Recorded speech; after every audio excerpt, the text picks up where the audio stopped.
যেইগুলোর থাকার কারণে আল্লাহ রাব্বুল আলামিন তাদেরকে অপছন্দ করেন। সার নির্যাস, পুরা কোরআনুল কারীমের সার নির্যাস। এক কথায় বলতে পারেন এটা সামারি, যে এমন 9টা বাজে গুণাগুণ আছে, এমন 9টা বাজে অভ্যাস আছে মানব জীবনে, যেই বাজে অভ্যাসগুলি থাকার কারণে আল্লাহ রাব্বুল আলামিন ওই মানুষগুলাকে অপছন্দ করেন।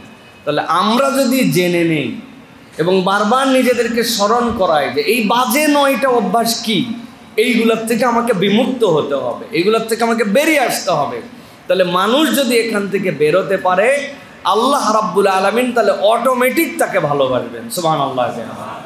এই জন্য আল্লাহর কাছে অপছন্দনীয় অনেক গুণাগুণ, অনেকগুলা দোষ, যেইগুলার মধ্য থেকে সার নির্যাস আজকে আমরা 9টা শ্রেণী বিন্যাস করব। এই 9টা শ্রেণীর থেকে যেন আমরা বিমুক্ত হতে পারি, এই শপথ নিয়ে আমরা আজকের আলোচনা শুনবো ইনশাআল্লাহ।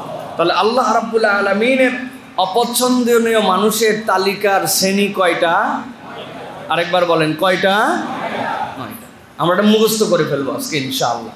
প্রিয় ভাইয়েরা, আল্লাহ রাব্বুল আলামিন বান্দাদেরকে জাহান্নামে দেওয়ার জন্য সৃষ্টি করেন নাই। রব্বুল আলামিন বান্দাকে জান্নাতে নেওয়ার জন্য সৃষ্টি করেছেন। অতএব আল্লাহ রাব্বুল আলামিন চান যে যে গুণাগুণগুলি তার মধ্যে থাকলে সে জাহান্নামের রাস্তায় যাবে, সেখান থেকে তাকে আলাদা করে জান্নাতের রাস্তায় তাকে ঢুকিয়ে দেওয়া হোক। এই জন্য আল্লাহ রাব্বুল আলামিন কোরআনুল কারীমের মধ্যে এই প্রশ্নগুলো ফাঁস করে দিয়েছেন। আমি অনেকবার বলেছি, আরও একবার আপনাদের কাছে বলি, আল্লাহ রাব্বুল আলামিনের নাম হচ্ছে রহমান, আল্লাহ রাব্বুল আলামিনের নাম হচ্ছে রহিম। অনেক মুফাসসির বলেছেন আল্লাহর জাতের নাম হচ্ছে আল্লাহ, কিন্তু আল্লাহ রাব্বুল আলামিনের জাতের আরেকটা নাম হচ্ছে রহমান। কেন? আল্লাহ রাব্বুল আলামিন যদি এই রহমান নামকে আগে না নিয়ে আসতেন, তাহলে হাসরের দিনে, কিয়ামতের ময়দানে, পরকালে কি আপনাকে আল্লাহ পরীক্ষা করবেন এগুলো একটাও আল্লাহ জানাতেন না। কিন্তু আল্লাহ রহমান নামের ওসিলায় বান্দার পরীক্ষার দিনের যা যা প্রশ্ন হবে সবগুলো জানিয়েই দেন নাই কেবল, প্রত্যেকটা কওমের কাছে, জাতির কাছে যুগে যুগে আল্লাহ রাব্বুল আলামিন পয়গম্বর পাঠায় ওই প্রশ্নের প্র্যাকটিস করাইছেন যাতে একটা বান্দাও জাহান্নামে না যায়। সুবহানাল্লাহ। এই জন্য আল্লাহ রহমান, আল্লাহ জানায় দিচ্ছেন বান্দাকে। আল্লাহ রাব্বুল আলামিন প্রথম যেই শ্রেণীর মানুষকে অপছন্দ করেন, মানুষের মধ্যে এই চরিত্র থাকুক, আল্লাহ এটা মোটেও দেখতে চান না। তার মধ্যে একটা হচ্ছে অহংকারী এবং দাম্ভিক। অহংকারী এবং দাম্ভিকের মধ্যে কিছু পার্থক্য আছে। আল্লাহ রাব্বুল আলামিন এটার একটা বর্ণনা দিয়েছেন। আমি আপনাদের কাছে 2-3টে আয়াতের কথা বলবো প্রিয় ভাইরা। প্রথম যেটা বলবো সেটা হচ্ছে সূরা আন-নাহল এর 22 নম্বর আয়াত। আল্লাহ রাব্বুল আলামিন এই জায়গায় একটা দিক নির্দেশনা দিয়েছেন। আল্লাহ বলছেন, ইলাহুকুম ইলাহু ওয়াহিদ ফাল্লাযীনা লা ইউমিনুনা বিল আখিরাতি কুলুবুহুম মুনকিরাতুন ওয়া হুম মুস্তাকবিরুন। আল্লাহ বলছেন, দুনিয়াতে যত ধরনের দাম্ভিকতা আছে, যত ধরনের অহম আছে, যত ধরনের হামবড়াই আছে, এর মধ্যে সবচেয়ে বড় হামবড়াইটা হচ্ছে ভিন্ন একটা জায়গায়। ইলাহুকুম ইলাহু ওয়াহিদ, জেনে রাখো তোমাদের ইলাহ হচ্ছেন এক। আল্লাহ রাব্বুল আমিন ছাড়া তোমাদের কোনো ইলাহ নাই, তোমাদের কোনো স্রষ্টা নাই, তোমাদের কোনো আইনদাতা নাই, তোমাদের জীবন পরিচালনার জন্য নিয়ম কানুন বলে দিবে এরকম কোনো সংস্থা নাই, এরকম কোনো সংবিধান নাই। একমাত্র ইলাহ হচ্ছে তোমাদের জন্য আল্লাহ। কিন্তু আল্লাহ বলছেন কতগুলা মানুষের চরিত্র হচ্ছে ফাল্লাযীনা লা ইউমিনুনা বিল আখিরাহ, এই মানুষগুলা আল্লাহকেও বিশ্বাস করে না, পরকালকেও বিশ্বাস করে না। আল্লাহ বলছেন ওই মানুষগুলার কুলুবুহুম মুনকিরাতুন ওয়া হুম মুস্তাকবিরুন, তাদের অন্তরগুলা সত্য বিমুখ আর তারা অহংকার প্রদর্শন করে। এই অহংকারের মানে কি? সত্যটা সে জানে, হকটা সে জানে। আল্লাহর দুনিয়াতে আল্লাহর নিয়মে যদি সমাজ চলে, শরিয়ার আইন যদি বাস্তবায়ন হয়, এর থেকে উত্তম কোনো আইন আর হতে পারে না, ওই মানুষ জানে। কিন্তু দুনিয়ায় অমুক দল তমুক পার্টি করার কারণে মুখ দেই সত্য স্বীকার করতে পারে না, আবার নিজের পরিচয় মুসলমান দেয়। এরকম মুসলমান বাংলাদেশে নাই। বুঝে বলেন কারা তারা? আছে বলতে মানা করছি না ভাই। আল্লাহ রাব্বুল আলামিন বলছেন, বান্দা ভালো করে বুঝে নাও, সত্যকে অস্বীকার করা, সত্য জানার পরেও আমি মানব না, এইরকম একটা মন নিয়ে ঘোরাফেরা করা, নানান ধরনের অজুহাতকে উপস্থাপন করে সত্য থেকে দূরে সরে থাকা, আল্লাহ বলছেন আল্লাহর ভাষায় এটাও হচ্ছে অহংকার প্রদর্শন করা। আল্লাহর দুনিয়ায় এই শ্রেণীর মানুষে এখন ভরে গেছে, এরা আবার নিজেদেরকে মুসলমানও দাবি করে। আল্লাহ রাব্বুল আলামিন বলছেন দাম্ভিক হয়ো না। সূরা আন-নিসার মধ্যে খুব গভীর মনোযোগে খেয়াল করেন, আল্লাহ 5টা চ্যাপ্টারের কথাকে উল্লেখ করেছেন, এরপরে দাম্ভিকতার কথা বলছেন। কিসের সাথে কি মিলল? শুধু অনুবাদ করলাম কিন্তু অনুভব করলাম না। আল্লাহ রাব্বুল আলামিন বলছেন সূরা আন-নিসা 36 নম্বর আয়াতের মধ্যে আল্লাহ দাম্ভিকতার পরিচয় তুলে ধরতেছেন, ওয়া'বুদুল্লাহ ওয়া লা তুশরিকু বিহি শাইআ।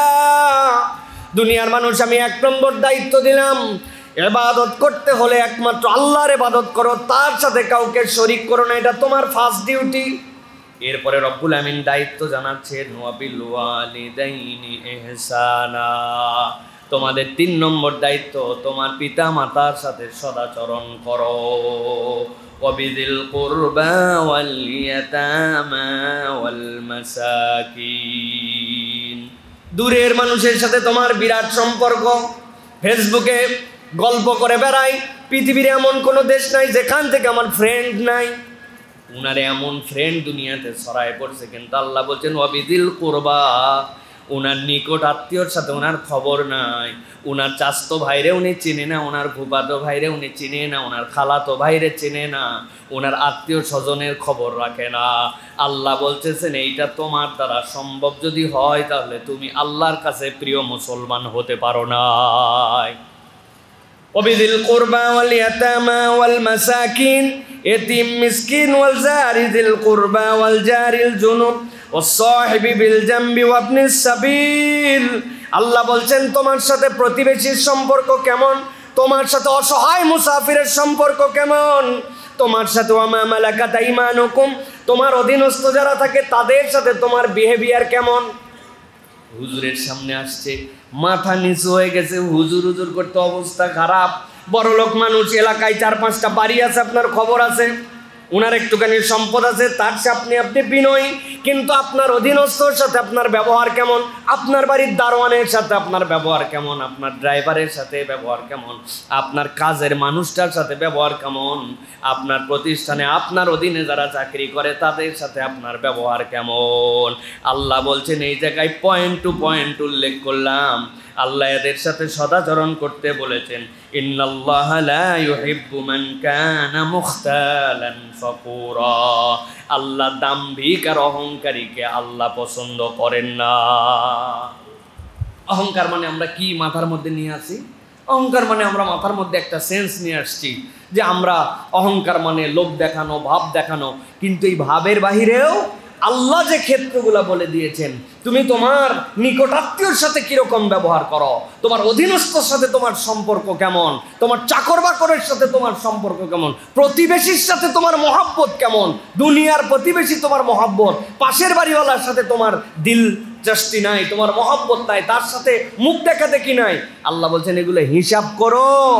এই হিসাবগুলো আল্লাহর কাছে আসবে তুমি দাম্ভিক কিনা। তুমি নিজে পরিচয় দিচ্ছ না ভাই আমি মাটির মানুষ, আমি অহংকার নাই, কিন্তু এই সম্পর্কগুলো তোমার ঠিক না থাকলে আল্লাহর কাছে তুমি দাম্ভিক। খুব সাবধান। নিজেদেরকে আরেকবার জিজ্ঞাসা করেন রাত্রে শুয়ে যে আমি যদি মরে যাই তো আমার চলে যাওয়ার পরে আমার অবর্তমানে আমার ব্যাপারে মানুষ কি জিজ্ঞাসা করবে, কি বলবে।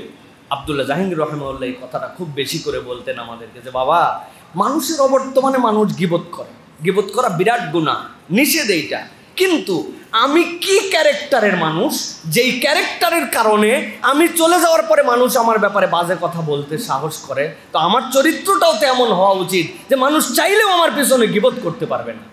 কি একটু ভাইবেন, একটু চুপচাপ করে ভাইবেন। আমি চলে গেলাম, আমি দুনিয়ায় নাই, আমি অবর্তমান, 10 জনের মজলিসে ছিলাম, উঠে গেলাম, পেছনে আমার ব্যাপারে সে কি বলে।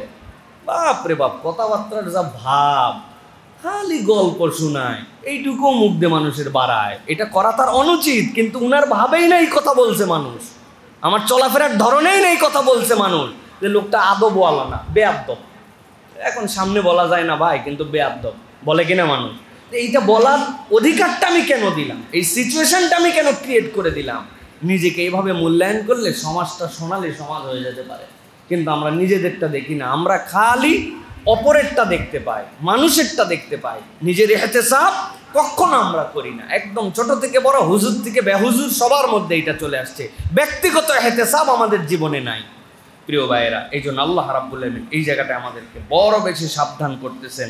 প্রিয় ভাইয়েরা, সুতরাং আমরা বলবো মানুষ কখনো মানুষের সাথে অহংকার করবে না। আর অহংকার কি নিয়ে আসে? ঈর্ষা নিয়ে আসে, হিংসা নিয়ে আসে। অহংকার থেকে মানুষের মধ্যে হিংসা চলে আসে। আমি বহুবার বলেছি, মানুষ এমন প্রাণী, সে যদি বুদ্ধি খাটায় আল্লাহ রাব্বুল আলামিন তাকে নিয়ামত বাড়ায় দেয়। আল্লাহ রাব্বুল আলামিন এই জন্য বলেছেন বান্দা হিংসা করবে না, বান্দা বুদ্ধি খাটাবে, বান্দা আল্লাহর কাছে কামনা করবে, আল্লাহর কাছে কামনা করলে রব্বুল আলামিন তাকে দিয়ে দিবেন। সুবহানাল্লাহ। মানুষ অপরের জন্য দোয়া করে না, অথচ নবীজি বলছেন কেউ যদি অপরের জন্য দোয়া করে, সে যদি অনুপস্থিত হয়, তাহলে অনুপস্থিতের দোয়া যা করে একটা ফেরেশতা আল্লাহর কাছে তার হয়ে সেই দোয়াগুলা করে। সুবহানাল্লাহ। অথচ আমরা হিংসা করে বসে আছি, আমাদের মধ্যে সব জায়গায় হিংসা। বহুদিন আগে একটা গল্প বলছিলাম আপনাদেরকে, যে মানুষ হিংসা না করে বুদ্ধি খাটালে মানুষ জিতে যায়। দুইটা অপরাধী এক রাজার দরবারে আসছে, দুইজনারই ফাঁসির ঘোষণা হয়ে গেছে। তাদের যে অপরাধ, এতে ফাঁসি না হলে আর কোনো উপায় নেই। এখন ফাঁসির যখন ঘোষণা হয়েছে, রাজা ডেকে তাকে বলছে যে প্রত্যেকটা মৃত্যুদণ্ডপ্রাপ্ত আসামির শেষ একটা ইচ্ছা, যদি সেটা সামঞ্জস্যশীল হয় তাহলে মেনে নেওয়া হবে। মানে এইটা বলা যাবে না যে আমার শেষ ইচ্ছা হচ্ছে আমাকে ফাঁসি দিয়েন না, এটা তো শেষ ইচ্ছা হলো না। তাইলে এর বাহিরে যে ইচ্ছা পোষণ করবে, সাধ্যের মধ্যে থাকলে এটা পূরণ করে দেওয়া হবে। রাজা বলছে তোমাদের শেষ কোনো ইচ্ছা থাকলে বলো। একজন মাথা কাটায় বলছে, সেই সময় খুব গরমের দিন, বলছে রাজা মশাই আমার কোনো ইচ্ছা নাই তেমন, তবে আমার একটা ইচ্ছা, যে আমি যখন মারা যাব, মারা যাওয়ার আগে 1 গ্লাস খেজুরের রস খাইয়া মরতে চাই।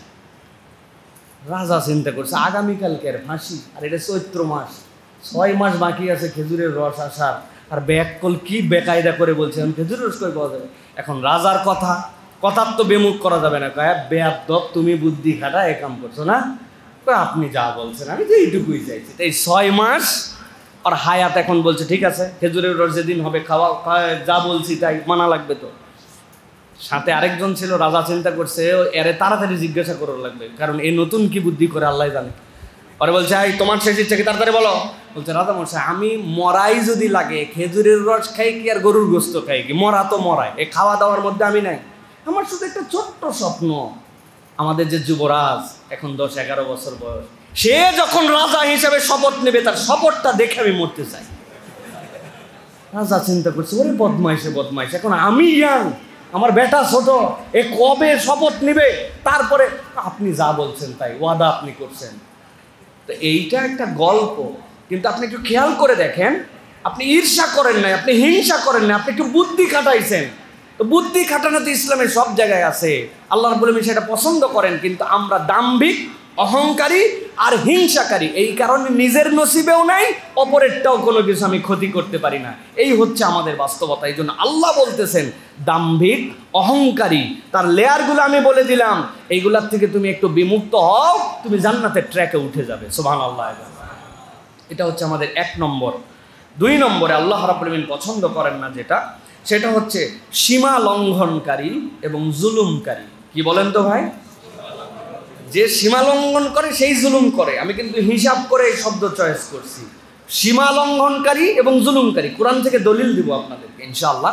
তাহলে এই গুণ, এই দোষ যাদের মধ্যে, আল্লাহ তাদেরকে পছন্দ করেন না। আল্লাহ রাব্বুল আলামিন বলছেন সূরা বাকারা 190 নম্বর আয়াত, আল্লাহ রাব্বুল আলামিন বলছেন মুসলমানদের সাথে যখন কেউ যুদ্ধ বাঁধাতে আসে, এমন সিদ্ধান্ত নেয় যে মুসলিম জনপদের প্রতি আক্রমণ করে তাদেরকে হত্যা করে ফেলবে, তাদেরকে শেষ করে ফেলবে, ভালো করে সিচুয়েশনটা অনুভব করেন। আল্লাহ বলছেন ওই সময় আমি রব্বুল আমিন তোমাদের জন্য দায়িত্ব দিলাম, ওয়াকাতিলু ফি সাবিলিল্লাহিল্লাযীনা ইউকাতিলুনাকুম ওয়ালা তা'তাদু ইন্নাল্লাহা লা ইউহিব্বুল মু'তাদিন।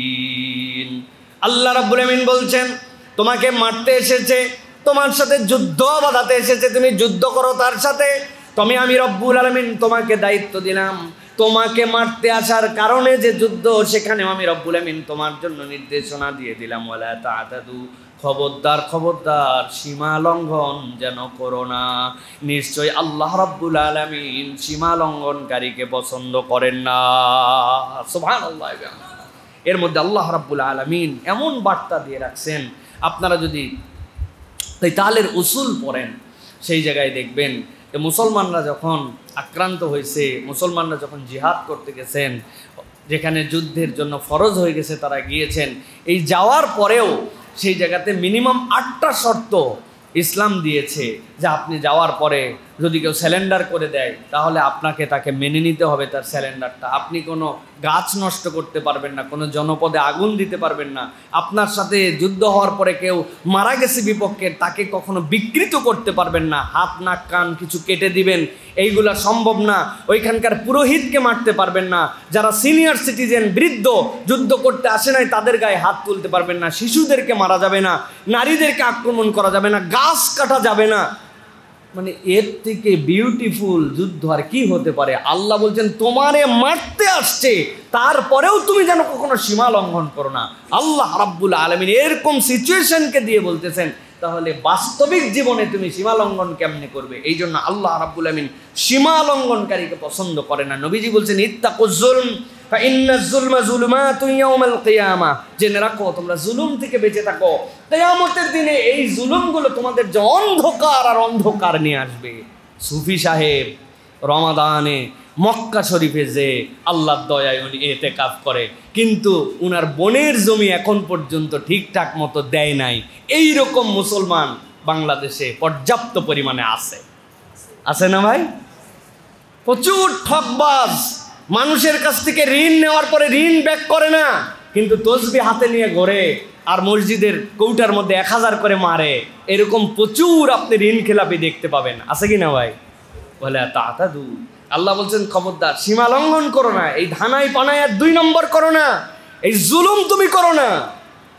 তুমি এই জুলুম যদি করো আল্লাহ রাব্বুল আলামিনের কাছে তোমার ধরা খাওয়া লাগবে। প্রিয় ভাইরা, এই জন্য কোনো ধরনের জুলুম আমার সাথে যেন সম্পৃক্ত না হয়, এটা আমাকে মনে রাখতে হবে। জুলুম কেবল রাষ্ট্রীয় পর্যায়ে হয় না, নিচ থেকে উপর পর্যন্ত জুলুম হয়। সারা দেশ আপনার হাসি মুখ, আপনার দাঁত দেখলে মনে হয় ইরি বাবারে বাবা, হারপিক পাউডার দিয়ে দাঁত মাজা, এত চকচকা দাঁত, লোকজনের সাথে এত আন্তরিকতা, কিন্তু উনি যখন বইয়ের সাথে কথা বলে তখন উনার মানুষ মনে হয় না, উনাকে খেকশিয়াল মনে হয়। এরকম স্বামী আছে কি না?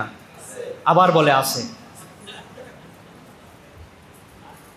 প্রিয় ভাইয়েরা, আপনি জুলুম করতেছেন, আপনার বাহিরে আপনার গল্পের টপিকের কোনো শেষ নাই, চায়ের পরে চা শেষ হয়ে যাচ্ছে, আপনার গল্প পুরাচ্ছে না, বাড়িতে গেলে ওনার আর কোনো গল্প নাই, উনি বাড়ির মানুষের সাথে অন্যরকম মানুষ। এগুলা প্রত্যেকটা অধিকার নষ্ট করার জুলুম, বান্দার হক নষ্ট করার জুলুম। আমাদের এই জুলুমের থেকে যদি আমরা না বাঁচি তাহলে আমাদেরকে আল্লাহ রাব্বুল আলামিনের কাছে উত্তর দিতে হবে। প্রিয় ভাইরা, এই জন্য ছোট খাটো প্রত্যেকটা ক্ষেত্রে আমাদেরকে সিনসিয়ার থাকতে হবে। প্রিয় ভাইয়েরা, জুলুমের লেভেল আর কত কি বলবো, অনেক জুলুম আমরা দেখি, কিন্তু আসলে সামাজিক এই কারণে আমরা বুঝি না। আপনি থাকেন 5 তলায়, হ্যাঁ, রাস্তা একটা সামনে দিয়ে আপনার চলে গেছে, আপনি কান খোঁচাইছেন কটন বার দিয়ে, হ্যাঁ, তুলার পাখি দিয়ে আপনি কান চুলকাইছেন, কটন বার তো তুলার পাখি না, তুলার পাখি দিয়ে আপনি কান চুলকাইছেন, আর বাম হাতে ছিল আপনার মোবাইল, সেখান থেকে আপনি নিউজ ফিড করছেন। নিউজ মানে সংবাদ, ফিড মানে খাওয়ানো, আপনাকে সংবাদ খাওয়াইছে ওরা, বাম হাতে ঠেলে ঠেলে সংবাদ খাইছেন, আর ডান হাতে তুলার পাখি দিয়ে কান চুলকাইয়া জালনা দিয়ে খাট করে ফেলে দিয়েছেন। নিচে পড়বে কি সমস্যা, লোকজন ঝাড় দিবে। চিপস খাইছি, চিপসের প্যাকেট পালাই দিছি, চুল কাটছি ফালাই দিছি, উপর থেকে আমার এসির পানি দিয়া নিচ পর্যন্ত মানুষ বিপদগ্রস্ত হয়ে যাচ্ছে, তার কি অবস্থা হচ্ছে? I have not time to see that. আমার সেটা দেখার মতো সময় নাই, আমি আমার স্টাইলে লাইফ লিড করতেছি। রাত 12টার সময় চেয়ার একটা টান দিছি, এমন খেরখেরায় আমার বাচ্চা আমার ফ্ল্যাটে ঘুরতেছে, খেলবেই তো, নিচের মানুষের কি হবে না হবে দেখার সময় আছে কিনা। রাত 12টার পর লাফাচ্ছে, নিচের মানুষ কষ্ট পাচ্ছে, আপনার বেলকুনির ময়লা দিয়ে নিচের মানুষ ময়লা হয়ে যাচ্ছে। আপনি তাহাজ্জুদ গুজার, আপনি 5 ওয়াক্ত নামাজি, আপনি বান্দার হক নষ্ট করতেছেন। আল্লাহর কাছে এগুলোর হিসাব দেওয়া লাগবে। আমরা এগুলো হিসাবের মধ্যেই ধরি না, কথা ঠিক কিনা? আমরা এগুলো হিসাবের মধ্যেই ধরি না। চিন্তা করছি এটা আবার কোনো ব্যাপার নাকি? এগুলো কোনো সাবজেক্টই না আমাদের মধ্যে, প্রিয় ভাইরা। এই জন্য আমাদেরকে প্রত্যেকটা ক্ষেত্রে আমার দ্বারা কোনো জুলুম হচ্ছে কিনা, আল্লাহর হক আল্লাহ মাফ করে দিবে। বান্দা ফজর পড়ে নাই, জোহর পড়ে নাই, আল্লাহ গফুরুর রহিম, তার কাছে তওবা করছে, আল্লাহ চাইলে পুরোটা মাফ করে দিবে। কিন্তু আপনি কোনো একটা মানুষকে কথা দিয়ে কষ্ট দিছেন, আচরণে কষ্ট দিছেন, জমিনা ফেরত দিয়ে কষ্ট দিছেন, আইল ঠেলে কষ্ট দিছেন, সানসেট বাড়ায় কষ্ট দিছেন, বান্দার হক নষ্ট করছেন। আল্লাহর কাছে আল্লাহ রাব্বুল আলামিন ওই বান্দা মাফ না করলে আল্লাহ মাফ করবেন না। হতে হতে মুফলেস হয়ে যেতে হবে, সোয়াবগুলা দিয়ে দিতে হবে, গুনাহগুলা নিয়ে নিতে হবে, নামাজ রোজা সব শেষ হয়ে যাবে। বান্দার হক, বোনের সাথে কি হিসাব বাকি আছে বরাবর করেন। ভাই মরে গেছিল, ভাস্তাদেরকে কেমনে ঠকাইছেন বরাবর করেন। সরকারের খাজনা খারিজ কি কি ধোকা দিয়া বাদ দিছেন, ওইগুলো হিসাব বরাবর করেন। আল্লাহ রাব্বুল আলামিনের কাছে তাছাড়া আটকায় যেতে হবে। আল্লাহ বলতেছেন এই সীমা লঙ্ঘনকারী আর জুলুমবাজ আল্লাহ এদেরকে দেখেন না। হাসরের দিনে মানুষ যখন আমল নামা নিয়ে উঠবে, আল্লাহ রাব্বুল 3 ভাগে ভাগ করে ফেলবেন। এক শ্রেণীর আমল নামা, যাদের আমল নামার মধ্যে বান্দার হক নষ্ট নাই আর শিরিক নাই, আল্লাহ আলাদা করে ফেলবেন, এদেরকে বিনা হিসাবে আল্লাহ জান্নাত দিয়ে দিবেন। আরেক শ্রেণীর আমল নামা উঠবে কুফরি, এদের কোনো হিসাব হবে না, কাফের মুশরিক, এদের বিনা হিসাবে জাহান্নাম। আরেক শ্রেণী ঈমান আছে কিন্তু জুলুম আছে সাথে, এদের যে মুখামুখি হতে হবে আল্লাহর, আর এদের যে বিচার হবে ওই বিচারটাই তার জন্য যথেষ্ট হয়ে যাবে। আযাব হওয়া লাগবে না, বিচার স্বয়ং আযাব হবে। আল্লাহ রাব্বুল আমিন বলছেন তাদের আমলনামা দেওয়া হবে বাম হাতে, হাতটা সামনে থেকে আসবে না, পেছন দিক থেকে বুক ভেদ করে তার সামনে আসবে। এই বুক ফেড়ে যখন বাম হাত তার আমলনামা আসবে, আল্লাহর কাছে আরজি দিবে, আল্লাহ আমার মৃত্যু দিয়ে দাও। আল্লাহ বলছেন মৃত্যুকে জবাই করে দেওয়া হয়েছে, ওই দিন আর মৃত্যু হবে না।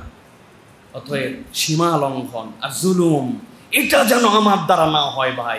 যা হয় হোক, পরেরটা দেখা যাবে। আমি যেন কোনো জালেমের দপ্তরে আমার নাম না উঠাই, এটা আপনাকে সতর্ক থাকতে হবে। ছোট্ট থেকে ছোট্ট অনেক ক্ষেত্রে আমরা জুলুম করে ফেলতেছি। ঢাকা শহরে আমরা জুলুম করতেছি। আমি বাসের মধ্যে থেকে চিপসের প্যাকেট ফেলছি, আমি বোতলটা ফেলে দিছি, সুয়ারেজের মুখটা আটকাই গেছে, প্রবল বৃষ্টি হয়ে গেছে, পানি নামার কথা কিন্তু আমার কারণে আমি জানি না কবে ফেলে দিয়ে চলে গেছে একটা বোতল। ওই বোতলের কারণে হাজার হাজার মানুষ কষ্ট পাইছে, কত গাড়ির ইঞ্জিন নষ্ট হয়ে গেছে। প্রত্যেকটার গুনাহ ওই দিন আমার আমলনামায় উঠবে, কারণ আমার রেসপন্সিবিলিটির জায়গা এটা ছিল, আমি এটা আদায় করি না। এগুলো কোনো গুনার মধ্যেই ধরে না মুসলমানরা। এই ইসলাম নিছে ব্যয় ইসলামীরা, আর ব্যয় ইসলামের ইসলাম নিছে আমরা। কথা ঠিক কিনা ভাই? আল্লাহ আমাদেরকে বোঝার তৌফিক দান করেন। প্রিয় ভাইয়েরা, 3 নম্বর বিশ্বাসঘাতক এবং প্রতারণাকারী। আল্লাহ রাব্বুল আমিন বিশ্বাসঘাতকতা এবং প্রতারণাকে আল্লাহ পছন্দ করেন না। আল্লাহ রাব্বুল আমিন বলছেন ওয়া ইম্মা তাখাফান্না মিন কওমিন খিয়ানাতান। আল্লাহ রাব্বুল আমিন বলছেন দুনিয়ার মানুষ, তোমাদের যদি কোনো সম্প্রদায়ের ব্যাপারে ধোঁকা দিবে এরকম কোনো ভয় থাকে তোমাদের মধ্যে, আল্লাহ রাব্বুল আলামিন বলতেছেন তাহলে তোমাদের জন্য দায়িত্ব হচ্ছে ফামবিজ ইলাইহিম আলা সাওয়াইন, তোমরা চুক্তি তাদের সাথে করবা না। তাদের সাথে যদি চুক্তি হয়, ওইটা তোমাদের বিশ্বাসঘাতকতার আগে ওই চুক্তিটা তাদের মুখের মধ্যে ছুঁড়ে মেরে দাও। মানে তুমি যদি বলো বোঝো যেই চুক্তি তুমি রাখতে পারবে না, বিশ্বাসঘাতকতার জায়গা নাই, চুক্তি তুমি করবা না, তাদের মুখের উপর আগেই জানায় দাও যে তোমার চুক্তির থেকে আমি বেরিয়ে আসলাম, কিন্তু চুক্তি হালে আছে, কিন্তু তারপরেও তুমি তার সাথে বিশ্বাসঘাতকতা করবে, এরকম জানি না হয়। ইন্নাল্লাহা লা ইউহিব্বুল খাইনিন। আল্লাহ বলছেন জেনে রাখো রব্বুল আলামিন বিশ্বাস ভঙ্গকারীদের পছন্দ করেন না। বাংলাদেশে একটা নতুন বিশ্বাস ভঙ্গের খেলা শুরু হয়েছে। ভাই আপনার মেয়ের ইয়ে কত দেন মহর ধরছে কত ভাই? 20 লাখ। কেন 20 লাখ কেন ধরছেন? কই ভাই এখন সমাজ খারাপ, বিয়ে শাদিতে জানি টিকে ভাঙ্গে জানি না যায়, এই জন্য দেন মোহর বাড়ায় ধরছে। আছে ভাই এখন? হ্যাঁ, দেনমোহর বাড়ায় ধরে। উনি দেনমোহর বাড়ায়া বিশ্বাসঘাতকতা, মানে উনি আগেই নিয়ত করছে যে এরকম ভাঙে যেতে পারে, এইটা দিয়ে ঠেকা। ভাই, যেই বিয়ে ভাঙবে ওই বিয়ে দেনমোহর দিয়ে ঠেকান যায় না এই দুনিয়ায়। সুতরাং এইটা একটা বিশ্বাসঘাতকতার লেভেল তৈরি করতেছি আমরা, মানুষের মনের মধ্যে এগুলো ঢুকাই দিচ্ছি, প্রতারণা ঢুকাই দিচ্ছি। আল্লাহ রাব্বুল আলামিন প্রতারককে পছন্দ করেন না। স্ট্রেট ফরওয়ার্ড থাকেন, ক্লিয়ার থাকেন। দুইটা মানুষের কাছে সম্মান কম পেতে পারেন, কিন্তু আমি কোনো প্রতারণার আশ্রয় নেই না ভাই, এটাই সত্য, এটাই স্বাভাবিক। আমি এরকম করে চলাফেরা করি। আল্লাহ রাব্বুল আলামিন আপনাকে মহব্বত করবেন, দুনিয়ার সবাই আপনাকে বেমহব্বত করলে কিচ্ছু যায় আসে না। যার আছে আল্লাহ, তার আর কারো লাগে না, ঠিক কি না? এই জন্য প্রিয় ভাইরা, কখনো আমাদেরকে এই বিশ্বাস ভঙ্গকারীদের অন্তর্ভুক্ত হওয়া যাবে না। আমাদেরকে হিসাব মেলায় দেখতে হবে যে আমরা কোনো জায়গায় প্রতারণা করতেছি কিনা, কোনো জায়গায় বিশ্বাস ভঙ্গকারী আমরা হচ্ছে কিনা। এই বিশ্বাস ভঙ্গ জানি না হয় প্রিয়। এই যে আজকে ঘরে ঘরে পরকিয়া, কিসের কারণে? এই বিশ্বাস ভঙ্গতা আমাদের মধ্যে ছড়ায় পড়ছে। সুতরাং এইটা যেন আমাদের মধ্যে না হয়। আল্লাহ রাব্বুল আলামিন বলছেন, আল্লাহ রাব্বুল আলামিন এই মানুষকে পছন্দ করেন না, অতএব এখান থেকে আমাদেরকে বাঁচতে হবে। 4 নম্বরে অপচয়কারী। আল্লাহ রাব্বুল আলামিন অপচয়কারীকে পছন্দ করেন না। এই অপচয়ের অনেক লেয়ার আছে, অনেক ক্ষেত্র আছে, অনেকগুলা এর বর্ণনা আছে। আল্লাহ রাব্বুল আলামিন কুরআনুল কারীমের মধ্যে বলছেন, সূরা আরাফ 31 নম্বর আয়াত, আল্লাহ রাব্বুল আলামিন বলছেন, ইয়া বানি আদম খুযু যিনাতাকুম ইনদা কুল্লি মাসজিদিন ওয়া কুলু ওয়াশরাবু ওয়া লা তুসরিফু ইন্নাহু লা ইউহিব্বুল মুসরিফিন। ও দুনিয়ার মানুষ, যখন তুমি মসজিদের দিকে আসবে তথা তোমরা যখন সালাতের জন্য আসবে, আমি রব্বুল আমিন দায়িত্ব দিলাম, খুযু যিনাতাকুম ইনদা কুল্লি মসজিদ, যেমন তেমন করে মসজিদে চলে এসো না। মসজিদে আসার জন্য তোমার যেন ড্রেস আপ গেট আপটা একটু সুন্দর হয়, পোশাক পরিচ্ছদটা যেন সুন্দর হয়, সাজসজ্জা গ্রহণ করো। মুফাসসিররা ব্যাখ্যা করেছেন, তাফসিরে কাবীরের ভিতরে এসেছে, তাফসিরে ইবনে কাসিরের ভিতরে এসেছে, বিভিন্ন তাফসিরের মধ্যে বর্ণনার মধ্যে এসেছে। আপনারা মসজিদের ডান পাশের আলমারিতে দেখবেন মারিফুল কোরআন, মারিফুল কোরআন খুলে দেখেন তাফসিরে আরাফের সূরা আরাফের 31 নম্বর আয়াতের তাফসির আল্লামা মহিউদ্দিন খান সাহেব অনুবাদ করছেন। বর্ণনা করা হচ্ছে, কোনো একটা বান্দা যেন হৃদয় থেকে অনুভব করে আমি হয়েছি, এর জন্য তার পোশাক আশাকটার ন্যূনতম বিষয় পবিত্রতা, 2 নম্বর বিষয় তার জন্য যেন একটা সৌন্দর্য নিয়ে এসে মসজিদের মধ্যে আসে। তার কোনো পোশাক আশাক শারীরিক কোনো কারণে অপর মুসল্লি যেন কষ্ট না পায়, এইটুকু তার ক্ষেত্রে আল্লাহর কাছে উপস্থাপন করতে হবে।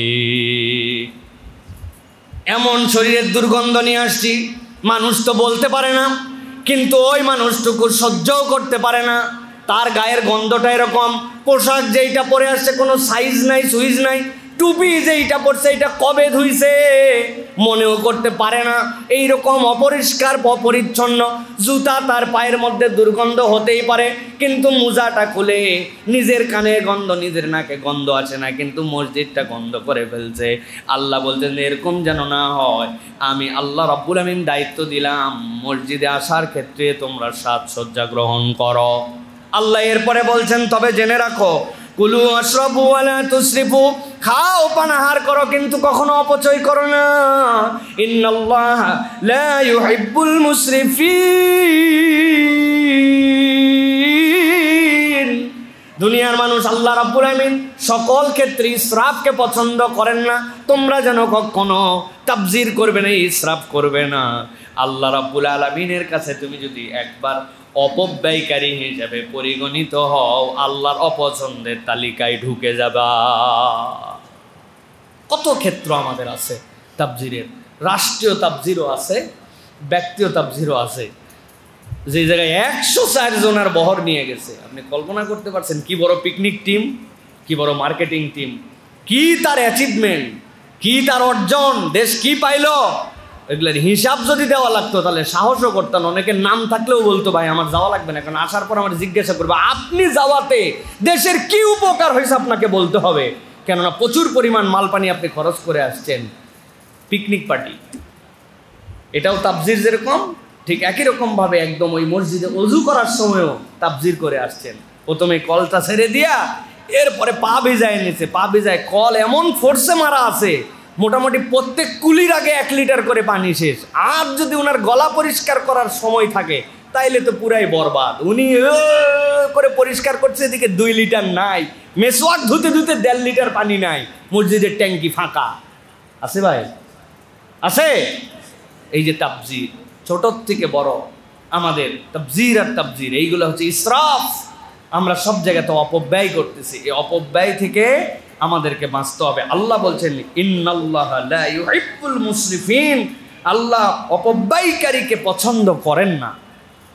অতএব আমাদেরকে অপব্যয় করা যাবে না। এইটার আরেকটা দিক আছে, সেটা হচ্ছে আমরা অপব্যয় আর কৃপণতাটা বুঝি না। যার আল্লাহ যে স্ট্যাটাস দিছেন ওইটাকে মেনটেন করাও হচ্ছে আল্লাহর কৃতজ্ঞতা।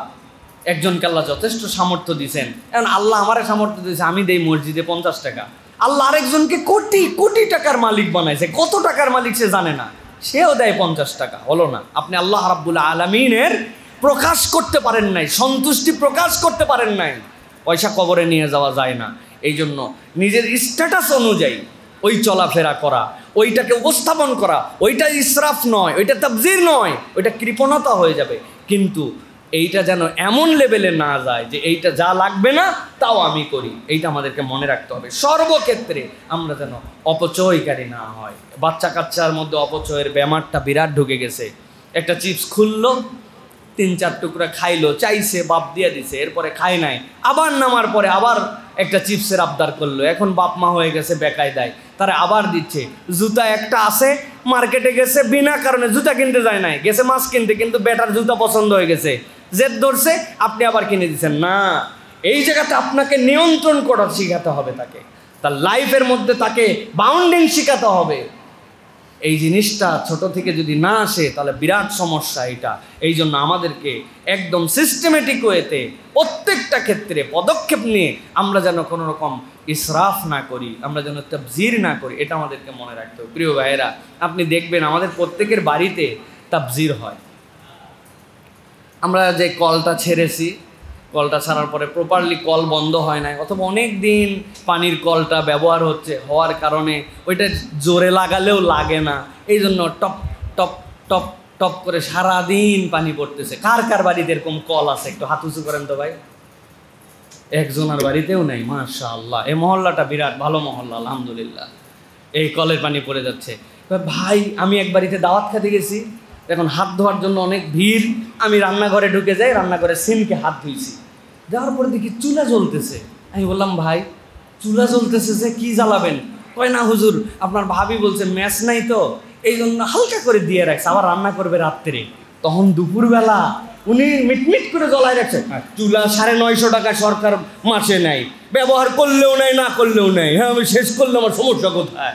এরকম কারদের বাড়িতে হয় ভাই? একটু হাত উঁচু করেন দেখি। না, এই মহল্লায় আল্লাহর রহমতে কারো বাড়িতে নাই। সব চুলা অফ, মাশাআল্লাহ। প্রিয় ভাইয়েরা, আমরা যেরকম করে কত ধরনের তাবজির করি, ইসরাফ করি, এগুলো আল্লাহর কাছে কিন্তু হিসাব দিতে হবে প্রিয় ভাইয়েরা। অতএব এখান থেকে, অপচয় থেকে আমাদেরকে বাঁচতে হবে। তাহলে কয় নম্বর গেছে এটা? কয় নম্বর বলবো? কয়টা ভুলে গেছেন? কয়টা? হ্যাঁ, ভালো করে খেয়াল করেন প্রিয় ভাইয়েরা। এবার 5 নম্বরে আল্লাহ বলছেন ফাসাদকারী এবং অশান্তি ছড়ানো লোক। সমাজের মধ্যে যারা ফাসাদ ছড়ায় আর অশান্তি ছড়ায়, আল্লাহ রাব্বুল আলামিন এদেরকে পছন্দ করেন না। আল্লাহ রাব্বুল আলামিন বলছেন, দুনিয়ার মানুষ ভালো করে জেনে রাখো, সূরা বাকারা 205 নম্বর আয়াতের মধ্যে আল্লাহ বলছেন, ওয়াইদা তাওয়াল্লা সাআ ফিল আরদি লিইফসিদা ফিহা ওয়া ইউহলিকাল হারসা ওয়ান নাসলা ওয়াল্লাহু লা ইউহিব্বুল ফাসাদ। আল্লাহ বলছেন, ভালো করে তোমরা জেনে রাখো, যখন এই মানুষগুলো আল্লাহ রাব্বুল আলামিনের জমিনের মধ্যে থেকে ফিরে যায় কোথাও থেকে, তখন এই মানুষগুলা সেখানে অশান্তি সৃষ্টি করে, শস্য ক্ষেত্র এবং প্রাণনাশ করে। আল্লাহ নবীর কাছে একজন লোক আসলেন, আখনাস। এই আখনাস এমন জায়গা থেকে আসলেন, আসার পরে নবী করিম সাল্লাল্লাহু আলাইহি ওয়াসাল্লামের কাছে ইসলামের এত প্রশংসা করলো, মুসলমানদের এত প্রশংসা করলো। নবীজি তাকে বলেন, আখনাস ইবনে শারিক, তুমি কি আল্লাহর কাছে ঈমান আনবে নাকি? আখনাস বলল, ইয়া রাসূলুল্লাহ, আমাকে ঈমান আনায় দেন। আল্লাহর নবীর হাতে হাতে ঈমান আনলো, কিন্তু ঈমানটা ছিল তার মুখ থেকে, ঈমানটা তার অন্তরে পৌঁছায় নাই। ওই মানুষটা যখন মদিনা থেকে দেশে ফিরে চলে যাচ্ছিল, যাওয়ার সময় মুসলমানদের তখন গম লাগানো, মুসলমানদের শস্য ক্ষেতগুলা তখন ভরপুর, তখন সে যাওয়ার সময় আগুন লাগায় দিল, আর যতগুলা প্রাণী পাইছে হাতের কাছে তলোয়ারটা উন্মুক্ত করে সবগুলাকে কোপাইতে কোপাইতে মেরে ফেলে দিয়ে চলে গেছে। আল্লাহ রাব্বুল আলামিন আয়াত অবতীর্ণ করে বলছেন, ওয়াইদা তাওয়াল্লা সাআ ফিল আরদি লিউফসিদা ফিহা ওয়া ইউহলিকাল হারসা ওয়ান নাসল। ওই মানুষগুলা যারা ক্ষেত ধ্বংস করেছে, প্রাণী ধ্বংস করেছে, ফিরত যাওয়ার সময় ফাসাদ সৃষ্টি করেছে, জেনে রাখো এই ঈমান তার কোনো কাজ দিবে না। আল্লাহ রাব্বুল আলামিন ফাসাদ সৃষ্টিকারীকে পছন্দ করেন না। সমাজে অশান্তি ছড়ায় দিবেন আপনি, সমাজে আপনি আপনার এমন কোনো অ্যাক্টিভিটিস দিবেন যে অ্যাক্টিভিটিসের দ্বারা সমাজের মধ্যে বিশৃঙ্খলা তৈরি হবে। আল্লাহ বলছেন এই ক্যারেক্টারিস্টিকের মানুষকে আল্লাহ পছন্দ করে না। প্রত্যেক সমাজে এরকম কিছু লোক থাকে দেখবেন, এই মানুষগুলো হচ্ছে কিলিকবাজ, এই মানুষগুলো হচ্ছে ফাসাদ সৃষ্টিকারী, এই মানুষগুলো সব সময় মানুষের মধ্যে যে এমন কাজ করে যেটার দ্বারা সমাজে বিশৃঙ্খলা তৈরি হয়, আর সে এক পাশের মধ্যে থাকে, ভাব নিয়ে থাকে তাতে সুফি কেউ নাই, কিন্তু এর থেকে বড় মিসকা শয়তান আর নাই। এর কথা তার কাছে লাগায়, ওর কথা তার কাছে বলে, সারা দিন মাথার মধ্যে প্যাঁচ ঘোরে। এরকম কতগুলো লোক আছে না ভাই? দেখবেন আপনার কমিউনিটিতে আছে, আপনার দোকান মালিক সমিতিতে আছে, আপনার ফ্ল্যাটের কমিটির মধ্যে আছে, আপনার অঞ্চলের বাজার সমিতির মধ্যে আছে, মানে এরকম একটা লোক থাকবে, ডেঞ্জারাস লোক দেখবেন এইগুলা। আল্লাহ বলতেছেন তুমি কিসের ইসলাম, কিসের মুসলমান হইছো, তোমার অন্তর তুমি পরিষ্কার করতে পারো নাই, রব্বুল আলামিনের কাছে তোমার ধরা খাওয়া লাগবে। অতএব এই চরিত্র যেন আমার না হয়। আমি হব শান্তির দূত, আমি হব অশান্তি দূরকারী। কোনো ঝগড়া, কোনো ঝাঁটি, কোনো কিছু আমি যেন আমার দ্বারা যেন এটাকে আরো বড় না করে, এটা আপনাকে মনে রাখতে হবে। এই যে দারুসালামে এই জায়গায় কি গন্ডগোল হয়েছে, হওয়ার পরে বিরাট রাস্তার পাশে বাম পাশে দুই গাড়ি দাঁড়ায়া চেতাচেতি চলতেছে। এখন বাসগুলা সব স্লো হয়ে গেছে। এক বাসওয়ালা গলা বাইর করে বলছে, আরে ভাই কিসের আপনারা মুখ দিয়ে কথা বলতেছেন, হাত থাকতে মুখ কি, হাত লাগান, হাত লাগান বলে ওই বাস আস্তে করে সাভারের দিকে চলে গেল। ও নামলো না কিছু না, কিন্তু একটু পিন দিয়ে গেল, হাত থাকতে মুখ দিয়ে কি মারেন মারেন, দুইটা একটু ঝুল দিয়ে চলে গেল। মানে এই টাইপের খবিস টাইপের চরিত্রের মানুষ আপনি দেখবেন, কতগুলো মুখ দিয়ে গেল, কতগুলো বলেও না। বিচার নিয়ে গেছে উনার কাছে, যাওয়ার পরে দেখবেন এমন ক্লিকবাজ, ওই ক্লিকবাজে বিচার আর হয় না, বিচার আরো প্যাঁচ লেগে যায়। এরকম চরিত্র আমাদের মধ্যে আছে। ভাই কবরে চলে যেতে হবে, যাওয়ার কোনো সময় সূচি নাই, যে কোনো সময় ডাক এসে যাবে। এইটা বলা সহজ, কিন্তু প্রভাব পড়ে না আমাদের জীবনে।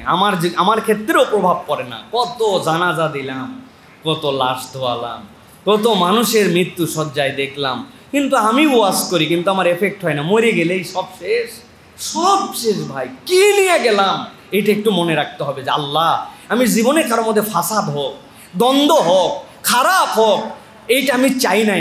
আল্লাহ এই অন্তরওয়ালাকে আল্লাহ পছন্দ করেন। সুবহানাল্লাহ।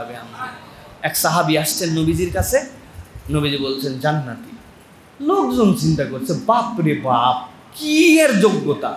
নবীজি দেখছেন পরের দিন আবার আসছিল, নবীজি বলছেন যে এখন আসবে সে জান্নাতি। দেখে কাকতালীয় ভাবে ওই লোকই গতকালকের বেটা। সাহাবায়ে কেরাম চিন্তা করছেন নবীজি তো অনেককেই জান্নাতের ঘোষণা দিয়েছেন। তৃতীয় দিনে সবাই বসে আছেন, আবু বকর, ওমর, ওসমান, ভিআইপি সাহাবী। নবীজি বলছেন এখন যে আসবে সে জান্নাতি। আল্লাহু আকবার। ওই লোক, যেই লোক প্রথম দিন দ্বিতীয় দিন, সাহাবীরা ঘাবড়ায় গেছে। জিরি বাবারে বাবা কি করে, এর তো চেক দেওয়া দরকার। এক সাহাবী রাত্রেবেলা বুদ্ধি করে যায়, বলছে আপনার বাড়িতে একটু মেহমান হবো, আমার বাড়িতে বিরাট সমস্যা। আরে কি বলেন আপনি, থাকেন, খাওয়া দাওয়া করায়া। উনি তো মেহমান হয়ে গেছে ভিন্ন কারণে, দিনের বেলা নামাজ তো সবই আমাদের সাথে পড়ে, জেহাদ হলে তো একসাথেই যায়, দান খয়রাত তো নবীজি সামনে নেয়। এবারটা করে কি, নিশ্চয়ই যা করে রাত্রে করে। এই জন্য নবীজি 3 দিন জান্নাতি বলেছেন। সারা রাত পার হয়েছে, দেখে কি এই লোক সারা রাত জাগা, আর ওই লোক এশার নামাজের পরে ঘুম। বেলাল রাদিয়াল্লাহু তাআলা আজানের আগে উঠেই নেই, আজান হওয়ার পরে উঠে মসজিদে আসছে। মনটা খারাপ হয়ে গেছে। তো বলছে ভাই আসলে মেহমান হতে আসছিলাম, কিন্তু ভিন্ন কারণে আসছিলাম। কি ঘটনা কি বলেন না। বলে ভাই 3 দিন পর পর নবীজি বলছেন আপনার অনুপস্থিতিতে যে আসবে সে জান্নাতে। আগেই বলা আছে জন্য আপনি জানেন নাই। আল্লাহ নবী আপনারা জান্নাতি করে কি আমল করেন। রাত্রে আসলাম, না তাহাজ্জুদ, না এক্সট্রা জিকির আজকার, দেখলাম আমার আগে ঘুমালেন, সারা রাত জায়গায় থাকলাম, গোপন কি করেন জানার জন্য। খোঁজ নাই, ওটা নাই, ওজুর শব্দ নাই, ব্যাপার কি? কই ভাই যা দেখছেন তাই, কোনো আমল নাই আমার এই পর্যন্তই। উনি যখন মসজিদ নববীর দিকে হেঁটে যাচ্ছেন, ডাক দিছে তখন, ভাই ভাই ভাই শোনেন শোনেন, কি হয়েছে? ভাই এইটা আমল কিনা আমি জানি না, তবে আমি একটা কাজ করে রাত্রে ঘুমাই। কি করেন? কই আমি যখন রাত্রে শুতে যাই, বিছানায় শোয়ার পরে নিজের শরীরটা ছেড়ে দিয়ে আল্লাহমুখী হই। আল্লাহমুখী হয়ে আল্লাহর কাছে বলি, আল্লাহ আজকে সারাদিনে যার যার সাথে আমার গন্ডগোল হয়েছে, মন ধরাধরি হয়েছে, কথা কাটাকাটি হয়েছে, মনে আমারে কষ্ট দিয়েছে, আল্লাহ আমি না মনে কিচ্ছু রাখলাম না, সবাইকে মাফ করে দিলাম, আল্লাহ তুমি আমারে মাফ করে দিও। উনি বলতেছেন আপনার তাহাজ্জুদ, আপনার এক্সট্রা আমল না থাকলেও আল্লাহ আপনার এই মানুষকে ক্ষমা করে দিয়ে মনের মধ্যে কিচ্ছু না রেখে এই ঘুমানোটুকুকে এত পছন্দ করেন যে আল্লাহর নবী ব্যাক টু ব্যাক 3 দিন আপনাকে জান্নাতি হিসাবে ঘোষণা। আর আমরা পচা একটা অন্তর নিয়ে ঘুমাই, ঘুমানোর পরে চিন্তা করি আগামীকালকে কারে বাঁশ দেব, কারে পিন দিব, কেমনে কথার খেলা দেব, কেমনে মাইক দিব, কোত্থেকে বাঁশ তৈরি করা যায় আরো নতুন করে, এই সকল প্ল্যান করে এরপরে ঘুমাই গেছি, সকালবেলা দেখছে মরে গেছে। আল্লাহ আমাদেরকে এই ফাসাদ এবং অশান্তি ছড়ানোর তালিকার থেকে যেন আল্লাহ বের করে দেন। এরপরে হচ্ছে 6 নম্বরে আল্লাহ বলছেন আরেকটা শ্রেণীকে আল্লাহ পছন্দ করেন, অহেতুক উল্লাসকারী, বিনা কারণে কোনো কারণ ছাড়া যারা শুধু উল্লাসিত জীবনযাপন করে আল্লাহ রাব্বুল আমিন তাদেরকে পছন্দ করেন না। এটার একটা কঠিন উদাহরণ আল্লাহ দিয়েছেন। এই উল্লাসের ধরনটা কি হতে পারে? আল্লাহ রাব্বুল আমিন মুসা আলাইহিস সালামকে পয়গম্বর করে পাঠালেন, সহযোগী হিসাবে হারুন আলাইহিস সালামকে দিয়ে দিলেন। আল্লাহ রাব্বুল আমিন বলছেন ওই মুসার কওমের মধ্যে একজন লোক ছিল, বাপরে বাপ এত বড় লোক, এত ধনী। আল্লাহ বলছেন তার নাম ছিল কারুন। আল্লাহ নিজেই বলছেন এই কারুনের কত সম্পদ ছিল জানো নাকি? আল্লাহ রাব্বুল আমিন বলছেন ইন্না কারুন মিন কওমি মূসা ফাবাগা আলাইহিম ওয়া আতাইনাহুম মিনাল কুনুজ। আল্লাহ বলছেন দুনিয়ার মানুষ জেনে রাখো, আল্লাহ রাব্বুল আমিন মূসাকে যেই কওমের মধ্যে থেকে পয়গম্বর বানালেন ওই কওমের মধ্যেই কারুন নামে একজন লোক ছিল। আল্লাহ তাকে কানজুন, অনেক সম্পদ দিয়েছিলেন। কি পরিমাণ সম্পদ! মা ইন্না মাফাতিহু লাতানু বিল উসবা। আল্লাহ বলতেছেন এত পরিমাণ সম্পদ, অনেকগুলা লোক মিলেও তার সম্পদের সংরক্ষণাগারের তালার দেওয়ার পরে যে চাবিগুলা থাকতো এই চাবিগুলা বহন করতে অক্ষম। কি পরিমাণ তাহলে তার সম্পদ! আল্লাহ বলছেন তার চাবি বহন করতে অনেক মানুষ লাগতো, সক্ষম হতো না। রব্বুল আমিন বলতেছেন উলিল কুওয়াতি ক্বালা লাহু কওমুহু লা তাফরাহ ইন্নাল্লাহা লা ইউহিব্বুল ফারিহিন। দাওয়াত দিয়ে দিল সম্পদে তোমার কোনো অভাব নাই, তোমার কওমের থেকেই আল্লাহ নবী প্রেরণ করেছেন, তুমি ঈমান এনে ফেলো। কিন্তু সে সাথে সাথে উচ্ছ্বাস প্রকাশ করে বলল এই ঈমান আর এই মূসা আর এই হারুন এদের সাথে আমার কিসের সম্পর্ক? আমার এগুলো লাগবে না, যথেষ্ট আমার আছে। একটা অহংকার করলো, একটা উল্লাস প্রকাশ করলো। আল্লাহ বলেন ইন্নাল্লাহা লা ইউহিব্বুল ফারিহিন। জেনে রাখো তোমার আনন্দ ভালো, তোমার সম্পদ দিয়ে তোমাকে তৃপ্তি দিবে, কিন্তু এইটা তোমাকে যদি অযাচিত উল্লাসকারী বানায় দেয়, অন্তরের মধ্যে যদি তোমার আলাদা কোনো ভাব নিয়ে আসে, রব্বুল আলামিন এইটা পছন্দ করেন না। এই উল্লাস আল্লাহ কারুনকে যে উদাহরণ দিয়েছেন প্রিয় ভাইয়েরা, যে আমরা যেন অযাচিতভাবে আমার সম্পদের গড় বড়ায়ে, আমার হাম্বড়ায়ে, এইগুলাতে যেন আল্লাহ রাব্বুল আলামিনের অবাধ্যতার দিকে আমাকে না নিয়ে যায়। এটা আমাকে মনে রাখতে হবে প্রিয় ভাইয়েরা, যে আমার সম্পদ, আমার প্রভাব, আমার শারীরিক সক্ষমতা, আমার অবস্থান, এইগুলাতে যেন আমাকে এক্সট্রা উল্লাসকারী না বানায়, বরং মনে রাখতে হবে এই নিয়ামতটা আল্লাহ রাব্বুল আলামিনের দান, এটা আমার যোগ্যতা নয়, রব্বুল আলামিন আমাকে এটা অনার করে দিয়েছেন। ভাই আপনারা যদি এরকম কিছু দেখে থাকেন তাহলে আমার সাথে মিলে গেলে আপনারা বলেন। 2টা চোখ আছে, নাক আছে, মাথা আছে, জামা কাপড়ও পরে, চলাফেরাও করে, কিন্তু এই লোককে মানুষ মানুষ না বলে পাগল বলে। এরকম কারোর সাথে আপনাদের জীবনে দেখা হয়েছে? ভাই দেখা হয়েছে? পাগল সব আছে, দেখতে অনেকগুলা ডেঞ্জারাস সুন্দর, কিন্তু এই ব্রেনের তার একটুখানি এলোমেলো হয়ে গেছে, এই জন্য তার স্বাভাবিকতা নয়।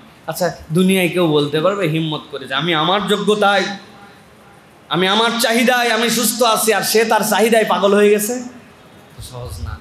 সুস্থ মানুষ পাগল হয়ে গেছে, পাগলের রূপ নিয়ে ঘুরতেছে, আর আল্লাহ আমারে সুস্থ রাখছেন, এই চিন্তা করলেই তো আল্লাহ রাব্বুল আলামিনের কাছে কৃতজ্ঞতায় মাথা নিচু হয়ে যাওয়ার কথা যে আল্লাহ চাইলে তুই আমার পাগল বানাই দিতে পারবি, পাগল বানাই দিতে পারবি।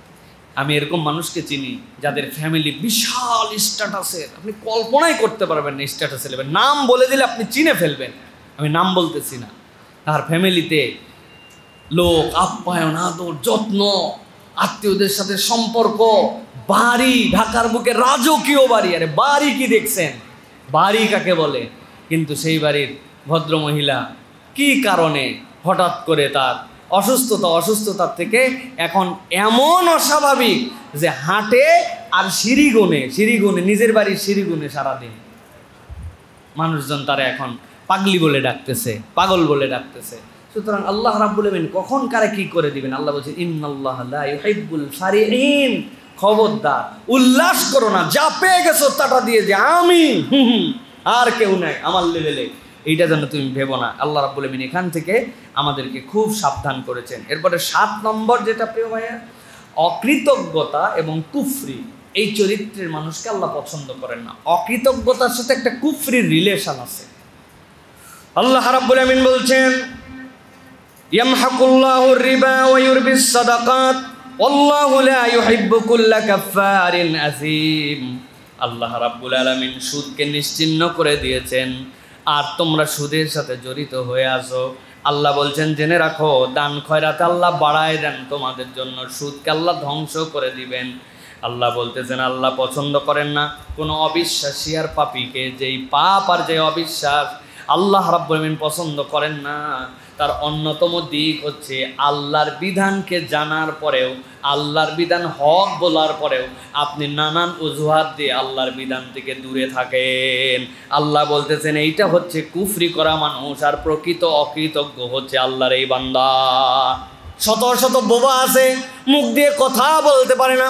আল্লাহ আমাকে মুখ দিয়ে কথা বলার যোগ্যতা দিয়েছেন। আমি ব্যবসায়িক ক্ষেত্রে মিথ্যা কথা বলি, আমি আমার বক্তব্যের ক্ষেত্রে মিথ্যা কথা বলি, আমি আমার রাজনৈতিক ইশতেহার যেইটা দেই ওইটা বাস্তবায়ন করা সম্ভব না জানি, কিন্তু তারপরেও লোকের কাছে মিথ্যা প্রতিশ্রুতি দিয়ে ভোটে দাঁড়ায়।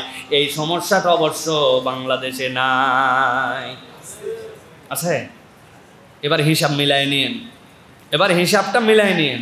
ভাই ইশতেহারটা যদি দিচ্ছেন বুঝাই দেন, খালি আন্দা গন্দা মাইরেন না, ক্যালকুলেশন করে বুঝাই দেন যে হিসাবটা কেমনে বরাবর করবেন। আপনি যেটা ফাও কথা বলতেছেন, এই ফাও কথার দিন শেষ, কার্যকর কথা আপনাকে বলতে হবে, এই প্রতিশ্রুতি আপনাকে আদায় করে নিতে হবে।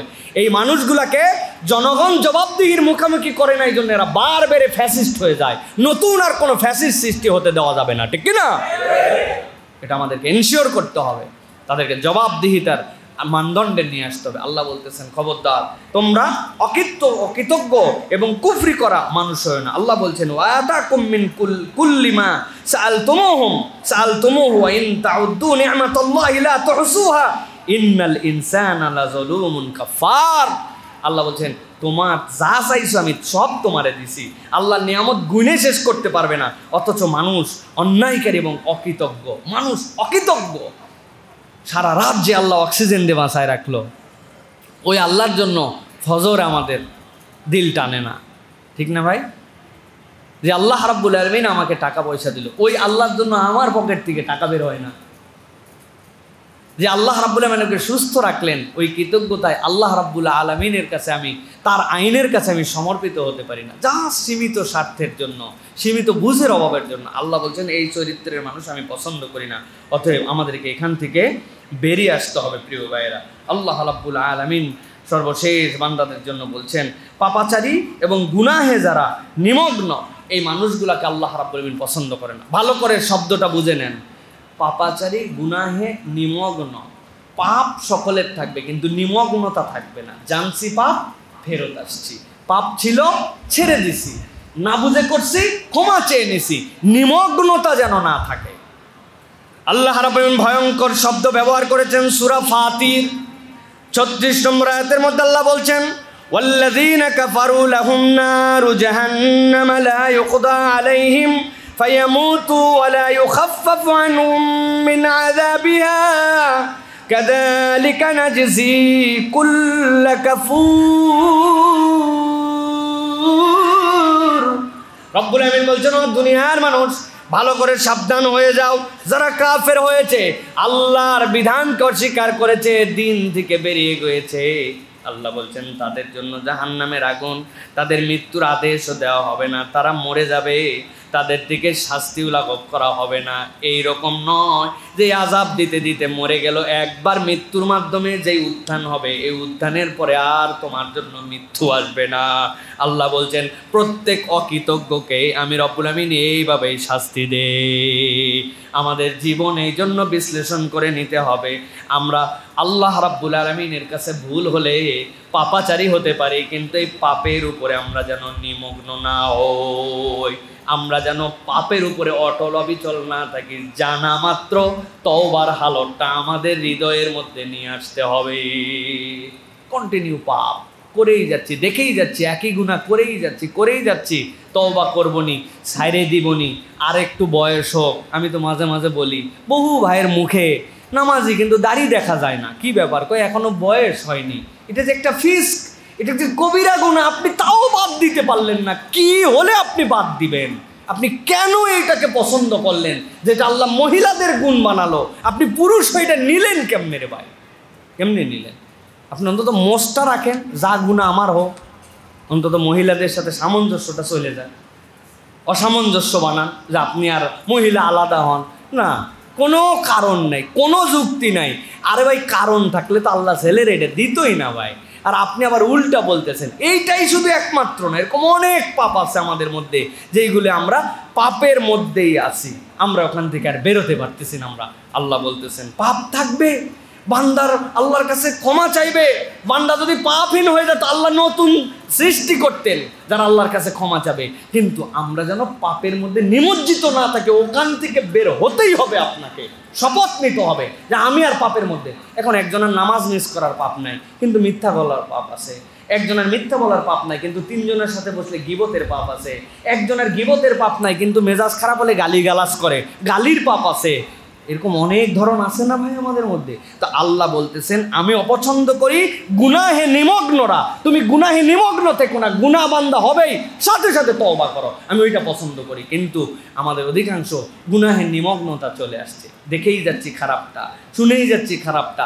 এত ওয়াজের পরেও গান শোনা বন্ধ করে না, ওনার কান আর গান। অথচ আল্লাহ রাব্বুল আমিন এটা পছন্দ করেন না। উনি কথা বললেই মিথ্যা কথা বলে, কথা বললেই গালিগালাজ করে, মুখ খুললেই গীবত করে, অন্তরের ভিতরে তার ওই যে একজনের প্রতি বিদ্বেষ ধরে আছে, ওইটা নিয়েই চলাফেরা করছে। এটা নিমগ্নতা। আপনি পাপের মধ্যে ঢুকে আসেন, এখান থেকে বের হতে আমাদেরকে এখান থেকে বের হতে হবে। সর্বশেষ যেটা বলবো, মিথ্যাবাদী এবং প্রবঞ্চক আল্লাহ রাব্বুল আলামিন এটা কঠিন অপছন্দ করেন। মিথ্যাবাদীকে আল্লাহ রাব্বুল আলামিন একদম পছন্দ করেন না। সূরা নাহল পড়ে দেখবেন 105 নম্বর আয়াতের মধ্যে আল্লাহ রাব্বুল আলামিন বলছেন ইন্নামা ইয়াফতারিল কাযিবাল্লাযীনা লা ইউমিনুনা বিআয়াতিল্লাহ ওয়া উলাইকা হুমুল কাযিবুন। আল্লাহ রাব্বুল আলামিন কেবল যারা মিথ্যা রচনা করে, যারা আল্লাহর নিদর্শনে বিশ্বাস করে না, আল্লাহ বলছেন প্রকৃত মিথ্যাবাদী তো তারাই। এদের মিথ্যা, এই মিথ্যার প্রবঞ্চনা, জিহ্বাতে প্রবঞ্চনা হয়। আমরা যেন মিথ্যুক না হই ভাই।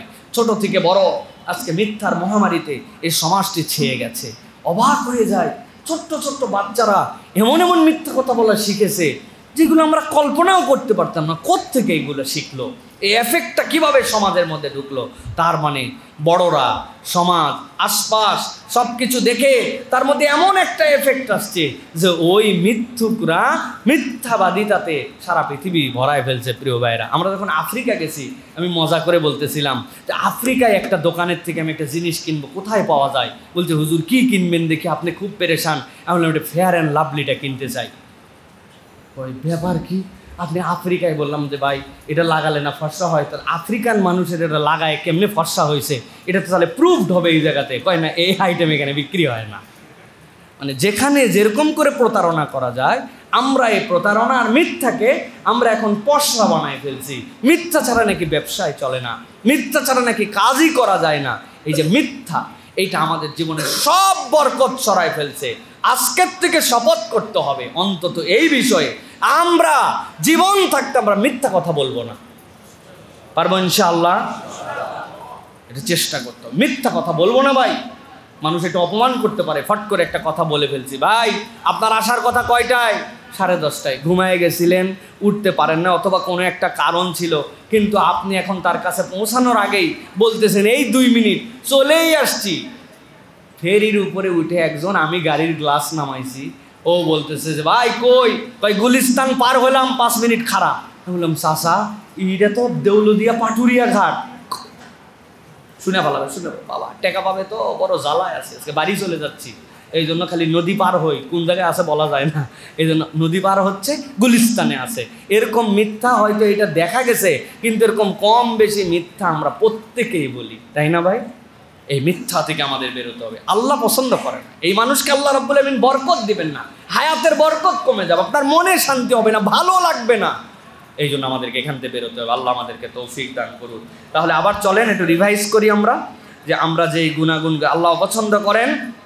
1 নম্বর, অহংকারী এবং দাম্ভিক, গর্বিত যারা, নিজেরা অযথা গর্ব করে, আল্লাহ এদেরকে পছন্দ করেন না। 2 নম্বর, আল্লাহ রাব্বুল আমিন বলছেন সীমা লঙ্ঘনকারী এবং জুলুমকারী, আল্লাহ রাব্বুল আমিন পছন্দ করেন না। 3 নম্বর, বিশ্বাসঘাতক এবং প্রতারণাকারী, মানুষের কাছে প্রতারণা করে, প্রতারক, আল্লাহ রাব্বুল আমিন পছন্দ করেন না। এরপরে অপচয়কারী, এরপরে বলেছি ফাসাদ এবং অশান্তি সৃষ্টিকারী লোক, সমাজে তারা অশান্তি ছড়িয়ে বেড়ায়। 6 নম্বর, অহেতুক উল্লাসকারী, অহেতুক সে উল্লাস করে। 7 নম্বর, অকৃতজ্ঞ এবং কুফরি করা মানুষ। 8 নম্বরে পাপাচারী এবং গুনাহে নিমগ্ন। 9 নম্বরে বলেছি মিথ্যাবাদী এবং প্রবঞ্চনাকারী। এইগুলা যদি আমাদের মধ্যে না থাকে, ইনশাআল্লাহ আল্লাহ রাব্বুল আলামিনের প্রিয় পাত্র হওয়ার দিকে আমরা এগোয়ে যাব ইনশাআল্লাহ। এই বান্দার এই খারাপ গুণ যদি মুক্ত থাকে, এই বান্দার মৃত্যু আর জান্নাতের মধ্যে দূরত্ব থাকবে না ইনশাআল্লাহ। আল্লাহ আমাদেরকে তৌফিক দান করুন, আল্লাহুম্মা আমিন।